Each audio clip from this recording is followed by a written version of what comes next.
Uppal GHMC కార్యాలయం వద్ద అంగన్వాడీ టీచర్లు ఆందోళన చేపట్టారు. సమగ్ర కుటుంబ సర్వే నిర్వహించినందుకు ఇవ్వాల్సిన 10,000 రూపాయలు ఇవ్వాలని వారు జీహెచ్ఎంసీ కార్యాలయాన్ని ముట్టడించారు. తమ డబ్బులు అధికారులు తీసుకున్నారని అంగన్వాడీ టీచర్లు మండిపడ్డారు. నెల రోజులు సమగ్ర కుటుంబ సర్వే నిర్వహించామన్నారు వారు.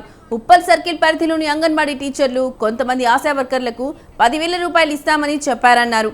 సర్వే చేసిన విద్యార్థులు కొందరు ఆశా వర్కర్లకు డబ్బులిచ్చి తమకు ఇవ్వలేదని అంగన్వాడీ టీచర్లకు ఆవేదన వ్యక్తం చేశారు. తమకు డబ్బులు ఇచ్చే వరకు కార్యాలయం వద్ద ఆందోళన చేస్తామని అంగన్వాడీ టీచర్లు స్పష్టం చేశారు. నన్ను చేయనిచ్చారు. నేను అప్పుడు 8 months ప్రెగ్నెన్సీతో ఉన్నాను. అయినా కూడా చెయ్యాలి అని అన్నారు. నాకు ఇంతవరకు డబ్బులు రాలేదు. అందరికీ పడ్డాయి, ఆశా వర్కర్స్కి అందరికీ, చేసిన వాళ్ళందరికీ పడ్డాయి. మాకు అంగన్వాడీకి మాత్రమే వాళ్ళలేదు. ఆశా వర్కర్లో 2 ఉన్నాము.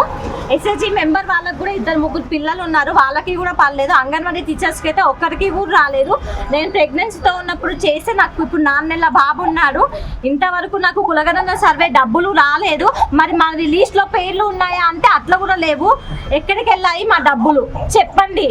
అందరికి అమౌంట్ వచ్చింది, మాకు రాలేదు.